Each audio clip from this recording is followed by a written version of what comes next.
بسم اللہ الرحمن الرحیم۔ آج کا میرا ٹاپک ہے شہید کربلا حضرت حسین بن علی رضی اللہ عنہ کی خبر۔ میں نے یہ مضمون قاضی محمد علی کی کتاب شمع حقیقت سے لیا ہے، جو پیج نمبر 175 پر ہے۔ واقعہ کربلا 61 ہجری میں ہوا۔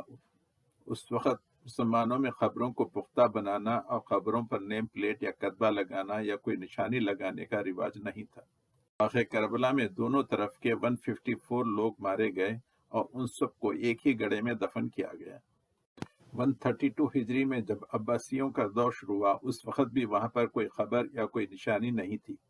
دوسری صدی ہجری کے ختم پر ایک چالاک شرپسند یہودی میمون الخدا نے ایک فرضی خبر بنائی اور جاہل مسلمانوں میں کربلا کے تقدس اور تربتن حسین کی کرامات و تصرفات کے خرچ سے فرضی قصے پھیلا دیے، یہاں کی مٹی کو خاک شفا قرار دیا، اور یہیں سے اس نے خلافت عباسیہ کے خلاف سازشیں شروع کی۔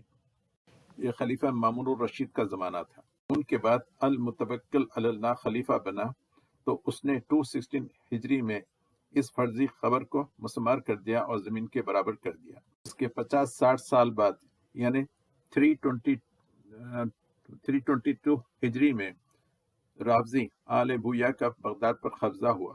ایسے ایک رافضی عز الدولہ نے 369 ہجری میں اس قبر کی دوبارہ تعمیر کروائی۔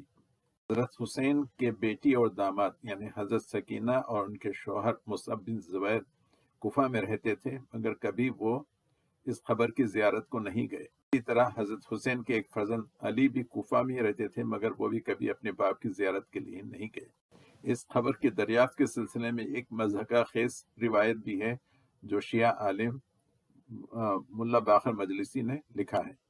وہ کہتے ہیں کہ پیغمبر حضرت ابراہیم ادھر سے گزر رہے تھے، ان کے گھوڑے نے ٹکر کھائی تو ادھر سے جبرائیل آیا اور جبرائیل نے آ کر بتایا کہ یہاں پر حضرت حسین شہید ہوں گے، اور یزید کا نام بھی بتا دیا کہ یزید کے فوج کے ہاتھوں ان کی شہادت ہوگی۔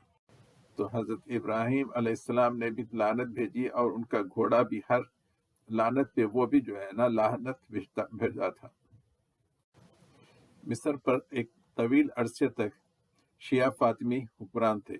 اس میں سے ایک شاہ معز الدین اللہ نے شام پر حملہ کیا تھا، اور وہاں کے شہر اسقلان میں اس کو ایک کھوپڑی ملی تھی۔ کسی نے اس کو بتایا کہ حضرت حسین کی کھوپڑی ہے۔ وہ اس کھوپڑی کو مصر لے آیا اور مصر میں قاہرہ میں اس کو دفن کیا، اور اس کے اطراف میں ایک مسجد بنائی جس کو اس وقت موجودہ دور میں اس کو مسجد سیدنا حسین کہتے ہیں، اور اس کے احاطے میں ایک کھوپڑی کی خبر بھی بنی ہوئی ہے۔ اور یہ 364 ہجری کا معاملہ ہے، یعنی واقع کربلا کے 300 سال بعد۔ اللہ تعالیٰ ہمیں شرک اور خبر پرستی کے گناہ سے محفوظ رکھے، آمین۔